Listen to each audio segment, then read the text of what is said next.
Burn it all down. I know that's what some of you want me to say. I know it feels like there is such a split in the conservative movement right now where half of us feel that way, and you know what? I freaking get it. I am so sick of being slandered by Hollywood and the media for being conservative. I'm tired of my friends getting fired from their jobs. I don't want to have to feel nervous that my vote will be tampered with. I'm pissed off that people's businesses are being destroyed and the healthy are being forced to quarantine, which has never been done in history, by the way. Listen, the deep-rooted frustration, despair, and feelings of hopelessness resonate with me. I feel them every day, but breaking into the Capitol, rioting, vandalizing, and assaulting does not. I completely condemn it, and you if you participated in it. And as I'm watching this all go down and the footage come out, what it's looking like to me are a lot of QAnon fringe people, alt-right people, some Antifa, and then a few regular conservatives who saw the crowd moving and thought, I'm pissed off too. Screw it. My friend Mike Cernovich tweeted, the QAnon stuff brain rotted a lot of people who in their personal and professional lives are complete pros, and said it's the most powerful mass delusion I've seen in my lifetime, even more powerful than Russiagate. Exactly. I know that the actions of a few don't represent everyone in a movement, but what I'm telling you is this section of the conservative movement is a massive problem for us. The Buffalo Bill guy or whoever it is that's gone viral, yeah, he's a Q person. He lives in Phoenix where I live, okay? He comes to every conservative rally around here with Q signs and all that crap, and we've all seen him locally. Conservatives who are saying that it was only Antifa who stormed the Capitol are wrong. And also leftists who are saying that every single conservative who went to protest participated in this are wrong. You're also straight up hypocrite if you railed against Black Lives Matter and Antifa last year and are defending this. 99% of the conservative patriots in DC were respectful and completely decent human beings.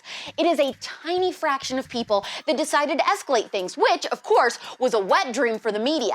It's not like they've been salivating at the mouth waiting for us to do something like this. In particular, these people who stormed the Capitol have been brainwashed into thinking that we are in the apocalypse. Okay, for example, this is who I imagine this Q person to actually be. Some stinky gamer drinking energy drinks in his mom's basement that thinks it's funny to make up insane conspiracy theories on the internet that go viral and then watch the world burn. The right has their own extremists too, and you are lying to yourself and to everyone else if you don't admit it. If you are one of these people and you condone what went down in our nation's capital, you can call yourself whatever you want to call yourself, but you are not a CUTEservative. You have allowed yourself to be completely radicalized and adopted the exact same mob thought police mentality the left deploys on their own followers. In all the episodes where I slammed Black Lives Matter Inc. and Antifa for the destruction and devastation that they've wreaked on our neighborhoods, I don't remember a single one of you defending them, saying that they're frustrated and aren't being heard for their cause, so they should get a special pass to break the law. Yet some conservatives are using that same excuse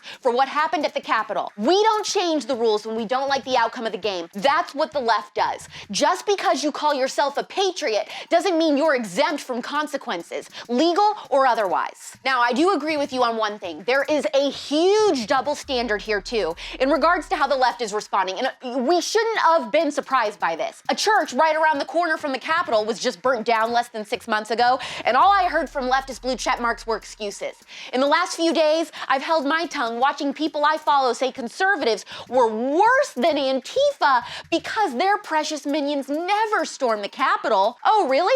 What happened during the Kavanaugh hearings then? How quickly we forget. What these few alt-right idiots have done has crippled our movement so severely, I don't think you understand the damage and the repercussions all conservatives could face now going forward. The other side will hold what happened this week over our heads forever. If you thought it was tough being a conservative on social media before, buckle up, cinnamon rolls. Thanks to this moronic group of people who led this riot, the corporate social media giants were just given the perfect excuse to watch us even more.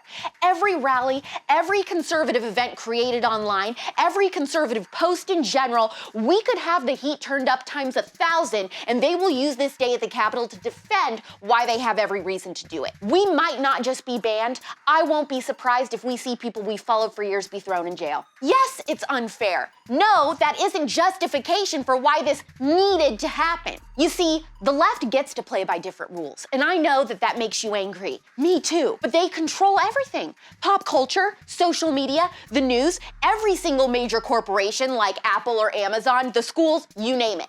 They have a massive systemic army in their corner that will defend them and condemn us if we do the same thing. So we have to strategize smarter and differently to accomplish what we want to accomplish. You tell me, what did we achieve this week by following the plan? A dead girl? Disgusting. We only set ourselves back further. I know that you're sick of losing, and so am I, but you cannot fall for this. It's time for civil war crap. No, it's not. We aren't there yet because we haven't even gone through half the steps we need to before we get to that point. First of all, if you're pissed off about the results of a presidential election, why in the world would you storm DC?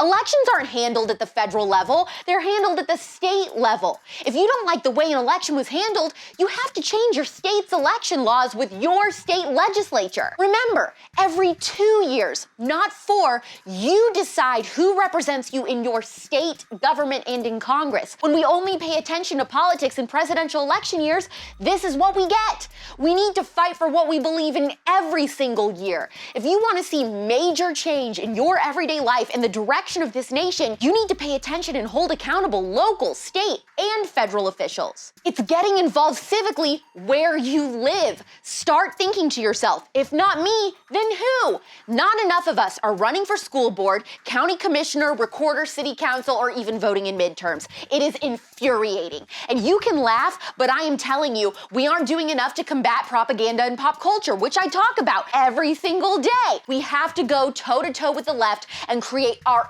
own institutions to take down theirs, our own media, our own pop culture, our own education system. If you're not running for school board, then you better take your kids out of public school. Start homeschooling. It is insanity, and we keep doing the same thing over and over again, wondering why it's going so poorly for us. We're smarter than this, and we're better than this. Stop believing crazy stories that some freak of the week who's never kissed a girl conjured up while sitting in his Family Guy boxers eating pork rinds. Instead, you need to become a precinct committeeman like I am, volunteer your time, run for office, just get involved immediately. As Patrick Henry once said, give me liberty or give me death. But we've let the cheese slip completely off the cracker here. This is not the end. It sucks right now, but it's not the end. We have more work to do as conservatives. And you know what? The left has work to do too. They need to let us out, let us work, and let us vote freely and fairly. It's not a mystery why we got to this place. And to the left, it will get worse if you don't learn from this and understand why we got here. Both the far left and the far right need to stop it. And the rest need to stop being so freaking quiet and telling ourselves that it's morally acceptable to stay the silent majority. A year ago, I said remaining quiet would be the death sentence of the conservative movement. If it doesn't stop, don't act like you didn't hear the death rattle. I realize that after watching this episode, the future may seem grim, but remember, America has seen hard times before. We got through it then, and we will get through it now. I'm AlexClark, and this is POPlitics. Click below to watch yesterday's episode. Please subscribe, thumbs up, share this video, and ring the bell for notifications so you never miss the conservative. And make sure you're following this show at POPlitics on Instagram for even more CUTEservative content.